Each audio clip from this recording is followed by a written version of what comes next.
लोक जागर इंडिया। यही आने वाला कल है, यही मेरे देश का कल है। एक नया इतिहास लिखेंगे। नमस्कार मित्रांनो, आपले स्वागत आहे आमच्या लोकजागर इंडियाच्या या यूट्यूब मंचावर आणि मी संयुक्ता देशमुख थेट दिल्लीवर। आरएसएस आणि भाजपा एकमेकांशी इतके जोडलेले आहेत की अनेक मोठे निर्णय घेताना असा अंदाज बांधला जातो की भारतीय जनता पक्ष संघाशी सल्लामसलत करत असेल, पण ही प्रथा 16 मे 2014 नंतर जवळजवळ बंदच झालेली होती, कारण नरेंद्र मोदी यांच्या नेतृत्वाखाली भारतीय जनता पक्षाने दिल्लीच्या सत्तेसाठी स्वबळावर बहुमत मिळवले होते। स्वबळावर बहुमताची नशा, बहुमताचा गर्व, बहुमताचा अहंकार इतका प्रचंड होता की कुठेतरी असं वाटलं होतं की भाजपला संघाची गरजच उरलेली नाही। भाजपचे सध्याचे अध्यक्ष जे.पी. नड्डा यांनी गेल्या वर्षी असं विधानही केलं होतं की निवडणूक जिंकण्यासाठी संघाची भूमिका आता भारतीय जनता पक्षासाठी पूर्वीसारखी अनिवार्य किंवा महत्त्वाची उरलेली नाही। पण जनतेने भारतीय जनता पक्षाला नायडू नितीश फॅक्टरवर, चिराग पासवान आणि एकनाथ शिंदे फॅक्टरवर, जयंत चौधरी फॅक्टरवर अवलंबून राहणारा जनादेश दिला आणि त्यानंतर हे स्पष्ट झालं की अखेरीस गुजरात लॉबीला नागपूर समोर मान झुकवावीच लागेल आणि तोच नजारा आज संपूर्ण देशाने पाहिला। तब्बल 25 वर्षानंतर देशाच्या कोणताही पंतप्रधान संघ मुख्यालयात पोहोचला। याआधी 27 ऑगस्ट 2000 रोजी अटल बिहारी वाजपेयी तिथे गेले होते आणि जेव्हा अटल बिहारी वाजपेयी संघ मुख्यालयात पोहोचले होते तेव्हा सरसंघचालक के.सी. सुदर्शन यांनी त्यांचं स्वागत केलं नव्हतं। तेव्हा विदर्भातील एका स्थानिक प्रचारक श्रीराम जोशी यांनी त्यांचं स्वागत केलं होतं। पण आज नजारा एकदम बदललेला होता। आज भैयाजी जोशी स्वतः उपस्थित होते। संघाच्या शीर्ष नेतृत्वातील जे काही महत्त्वाचे लोक होते तेही तिथे उपस्थित होते आणि मोहन भागवत यांच्या खोलीत नरेंद्र मोदीही गेले। नरेंद्र मोदी तेथे गेल्याने स्वाभाविकच गैरसमज दूर करण्याचे प्रयत्न झाले आणि जेव्हा गैरसमज दूर करण्याचे प्रयत्न झाले तेव्हा त्यानंतरच्या परिस्थितीकडे जरा लक्ष द्या। 6 एप्रिल पर्यंत भारतीय जनता पक्षाचा नवा अध्यक्ष निवडला गेला आहे का?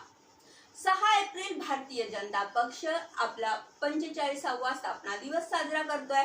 कोणत्या परिस्थितीत भारतीय जनता पक्षाची स्थापना झाली? भाजपा त्या परिस्थितीत जन्माला आला होता जेव्हा जनता पक्षाचे अध्यक्ष चंद्रशेखर यांनी अटल बिहारी वाजपेयी, लालकृष्ण अडवाणी, सुंदर सिंह आणि भंडारी यांच्यासारख्या जनसंघाच्या शीर्ष नेत्यांना एका झटक्यात जनता पक्षातून बाहेर काढलं होतं। 4 एप्रिलला त्यांना बाहेर काढलं गेलं आणि त्यानंतर 6 एप्रिल 1980 रोजी दिल्लीच्या फिरोजशाह कोटला स्टेडियम मध्ये तिथे भारतीय जनता पक्षाची स्थापना झाली होती। तो भारतीय जनता पक्ष 1984च्या 2 जागांपासून पुढे सरकत 240 पर्यंत पोहोचला आहे आणि मधल्या काळात 303 पर्यंतही गेला होता। पण तरीही भारतीय जनता पक्ष आपला नवा अध्यक्ष निवडू शकलेला नाही। जुन्या अध्यक्षाला देशाचं आरोग्य सांभाळण्यासाठी मोदी मंत्रिमंडळात आरोग्य मंत्रालय देण्यात आलं आहे। जे.पी. नड्डा हे आरोग्य मंत्री आहेत, राज्यसभेचे नेतेही आहेत आणि या सगळ्यांसोबतच भारतीय जनता पक्षाच्या अध्यक्षाची जबाबदारी ही तात्पुरत्या स्वरूपात पार पाडतात आहे, जोपर्यंत त्यांच्या समोर नवीन पर्याय येत नाही तोपर्यंत। पण आजपर्यंत समोर आणण्यासाठी हा पर्याय समोर आणण्यासाठी नावही आतून ठरलेली आहे आणि जेव्हा नाव ठरवण्याच्या बातम्या सूत्रांच्या हवाल्याने येत आहे तेव्हा ती नावं कोणत्या आधारावर ठरली आहेत हे जरा जाणून घ्या, कारण त्या निकषांवर, त्या मानकांनंतर तुम्ही ऐकत असलेली सगळी नावं एका झटक्या स्पर्धेतून बाहेर होतात। तुम्ही संजय जोशी यांचं नाव ऐकलं असेल। संजय जोशी आणि नरेंद्र मोदी हे भारतीय जनता पक्षात 2 विरुद्ध ध्रुव मानले जातात, पण हेही खरं आहे की गेल्या 2-3 वर्षात दोघांमधील अंतर जरा कमी झालेलं आहे। वसुंधरा राजे यांचं नाव चाललं, राजनाथ सिंह यांचं नाव चाललं, देवेंद्र फडणवीस यांचं नावही तेवढ्यापुरतं चाललं जोपर्यंत ते मुख्यमंत्री बनले नाही। अगदी शिवराज सिंह चौहान यांचं नावही चाललं. पण आता ही सगळी नावं बाजूला ठेवा. एक आश्चर्यकारक नाव समोर येत आहे आणि ते नाव आश्चर्यकारक म्हणून समोर येत आहे कारण जे निकष ठरलेले आहे ते निकष भारतीय जनता पक्षाच्या भावी नेतृत्वासाठी पुढील 3 दशकांच्या राजकारणासाठी कसे असतील यावर आधारित आहे. यात फक्त एक अध्यक्ष नाही, फक्त एक कमांडर नाही, तर भारतीय जनता पक्ष एक अटल बिहारी वाजपेयी यांच्यासारखा चेहरा नव्या स्वरूपात नव्या काळाच्या मागणीनुसार विकसित करण्याच्या तयारीत आहे. ते निकष काय आहेत तर ते 3 निकष ठरले आहेत, 3 पॅरामीटर्स ठरलेले आहेत आणि ते असे आहेत की पहिला पॅरामीटर म्हणजे तो संघाशी जोडलेला असावा, ABVPतून आलेला असेल तर फारच चांगलं. दुसरा म्हणजे बदललेल्या काळाच्या परिस्थितीत चांगली इंग्रजी यायला हवी आणि मीडियाशीही त्याचा ठीकठाक संपर्क असावा, तसेच कॉर्पोरेटशीही चांगले संबंध राखण्याची क्षमता त्याच्यामध्ये असायला हवी. आणि तिसरा म्हणजे टेक सेव्ही असावा, म्हणजे संगणक, कृत्रिम बुद्धिमत्ता यात पारंगत नसला तरी त्यात रस असणारा असावा, जेणेकरून टेक सेव्ही लोकांना बदलत्या काळासोबत प्रोत्साहन तो देऊ शकेल. या 3 निकषांच्या आधारावर आणि 3 निकषांच्या पुढील 3 दशक सक्रिय राहणारा अध्यक्ष बनवण्याची चर्चा आहे. एकदा अध्यक्ष बनला की भावी नेतृत्व त्याच्या हाती जावं अशी खात्रीलायक चर्चा असताना एक गोष्ट स्वतःहून स्पष्ट होते आणि ती म्हणजे अध्यक्ष हा 45 ते 50-52 वयाचा असेल तर तो 25 ते 30 वर्ष राजकारणात सक्रिय राहू शकेल. कारण भारतीय राजकीय सक्रियतेची कमाल वयोमर्यादा किती आहे तर सामान्य परिस्थितीत 75 वर्ष आणि सर्वोत्तम परिस्थितीत 80 वर्ष. आता लालकृष्ण अडवाणी यांना 81व्या वर्षी 2009 मध्ये भारतीय जनता पक्षाने पंतप्रधान पदाचा उमेदवार म्हणून निवडणूक लढवली होती. आता आजच्या बदलत्या खाण्यापिण्याच्या सवयीनुसार आणि केमिकल युक्त अन्नानुसार या काळात 80-85 वर्षापर्यंत लोकांचं आरोग्य टिकेल अशी अपेक्षा लोकांना नाही आणि त्यामुळेच भारतीय जनता पक्षाचा जो येणारा अध्यक्ष असेल तो जवळजवळ निश्चित मानावा की 1970 नंतरच जन्मलेली व्यक्ती असेल. आता 1970 पूर्वी जन्मलेल्या व्यक्तीचं नाव भारतीय जनता पक्ष अध्यक्ष म्हणून समोर आणणार नाही आणि म्हणून आपोआपच संजय जोशी स्पर्धेतून बाहेर, भूपेंद्र यादव स्पर्धेतून बाहेर, नितीन गडकरी स्पर्धेतून बाहेर, देवेंद्र फडणवीसही स्पर्धेतून बाहेर, शिवराज सिंह चौहान स्पर्धेतून बाहेर आणि त्यांच्यासोबतच राजनाथ सिंह स्पर्धेतून बाहेर होणार. मग आता प्रश्न असा राहतो की भाजपाचा अध्यक्ष कोण? भारतीय जनता पक्ष आणि संघ यांच्यात जे मंथन चाललं किंवा चालू आहे त्यात एक गोष्ट स्पष्ट आहे की येणाऱ्या काळात महिलांना जास्त प्रतिनिधित्व देण्याची शक्यता आहे. नेतृत्व महिलेच्या हाती जाईल की नाही हे सांगता येत नाही, पण वाढीव आणि लक्षवेधी प्रतिनिधित्व दिलं जाईल. पण टेक सेव्ही, चांगली इंग्रजी जाणणारा, संघ आणि ABVP समजणाऱ्या व्यक्तीच्या हाती भारतीय जनता पक्ष जाईल हे मात्र नक्की आहे. मग अशा परिस्थितीत भावी अध्यक्ष म्हणून समोर कोणती नावं दिसतात? तसं ठामपणे सांगता येणार नाही की या निकषांवर उतरणारे चेहरे कोणते असतील, पण अनुराग ठाकूर यांचं नावही घेतलं जातं. ते 3 पैकी 2 निकषांवर बसतात. तेजस्वी सूर्या यांचं नावही घेतलं जातं, पण तेजस्वी सूर्या सध्या युवा मोर्चाचे नेते आहेत, त्यामुळे त्यांना त्या दृष्टिकोनातून पाहता येणार नाही. मग प्रश्न उभा राहतो की कोणाला आणलं जाईल? हा यक्ष प्रश्न आहे. अनेक प्रश्नांचं एकाच वेळी उत्तर शोधण्याचा प्रयत्न भारतीय जनता पक्ष करतोय की कोणाला आणायचं. देवेंद्र फडणवीस यांच्याबाबत चर्चा नक्कीच होती की जर ते मुख्यमंत्री बनले नसते तर ते भारतीय जनता पक्षाचे अध्यक्ष झाले असते. या सगळ्या निकषांवर ते उभे असूनही आता देवेंद्र फडणवीस अध्यक्ष होतील याची शक्यता कमी झाली आहे, कारण त्यांच्यावर एका मोठ्या राज्याची जबाबदारी देण्यात आली आहे आणि जेव्हा ते एका मोठ्या राज्याचे मुख्यमंत्री आहे तेव्हा ते भाजपा अध्यक्ष बनून दिल्लीत येऊ इच्छितात याची शक्यता कमी दिसते. आता या पेटाऱ्यातून नेमकं कोणतं कबूतर बाहेर पडेल हे पाहणं औत्सुक्यपूर्ण असेल, कारण अनेक नावं अनेक राज्यातून चर्चेत आहेत. धर्मेंद्र प्रधान यांचं नावही चालतंय. धर्मेंद्र प्रधान या सगळ्या आव्हानांसमोर पूर्णपणे यशस्वी होताना दिसत नाहीये. भारताचं राजकारण खरं तर नव्या युगात प्रवेश करते.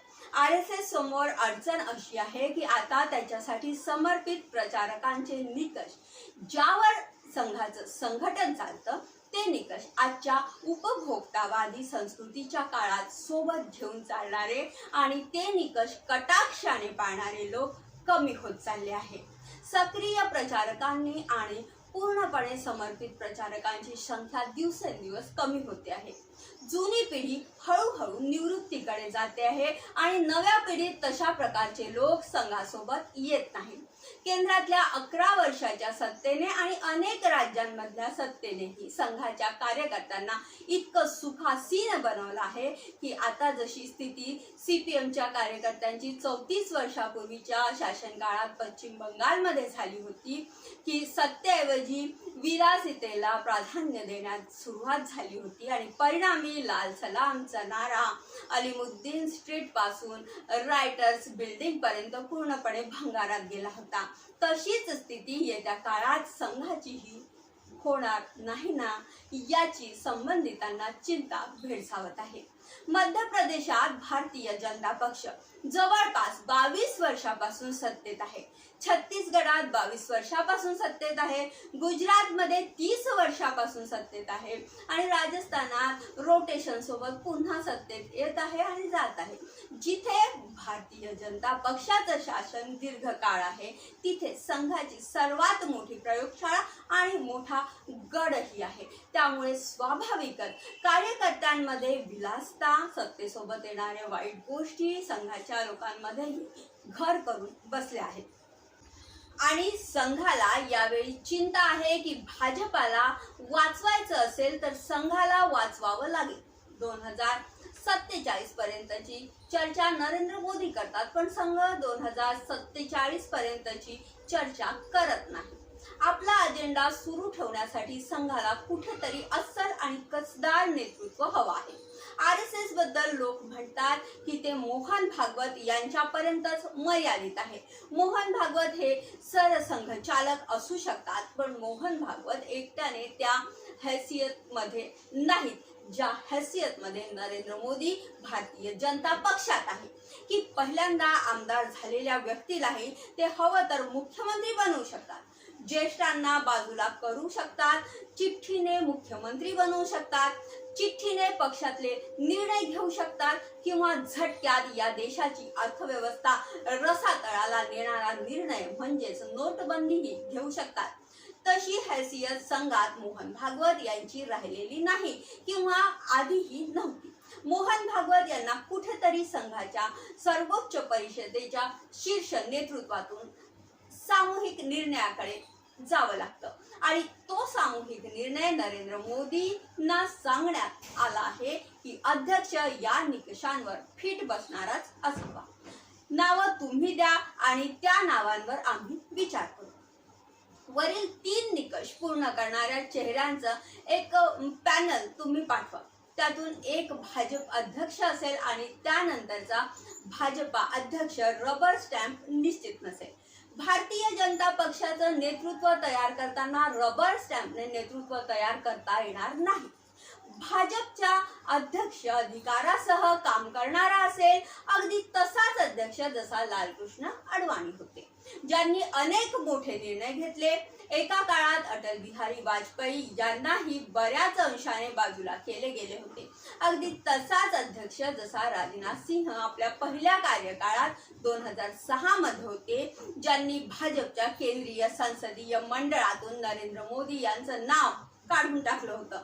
असा निर्णय घेणारा अध्यक्ष संघाला हवा आहे आणि भाजपाला स्पष्टपणे सांगितलं गेलं आहे की या 3 निकषांवर अनुसरून नेत्यांचं एक पॅनल पाठवा. त्यातून संघ आपली संमती देईल आणि आशा आहे की पुढच्या आठवड्यात किंवा 10 दिवसात ते नाव आपल्या सगळ्यांसमोर येईल, तुमच्या समोर येईल, मग पाहूया की त्या नव्या चेहऱ्याबाबत भारतीय जनता पक्षाचं सध्याचं नेतृत्व गुजरात लॉबी कशी ताळमेळ साधेल.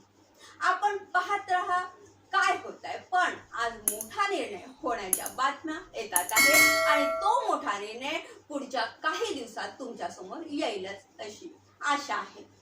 थोडक्यात आपलं गतवैभव परत मिळवण्याच्या जिद्दीने संघ कामाला लागला आहे असं एकंदरीत चित्र दिसतंय. भागवत आणि कंपनी यात यशस्वी होतात की मोदी आणि शहा सरळ सरळ टाचणी लावून मोकळे होतात हे येणारा काळच सांगेल.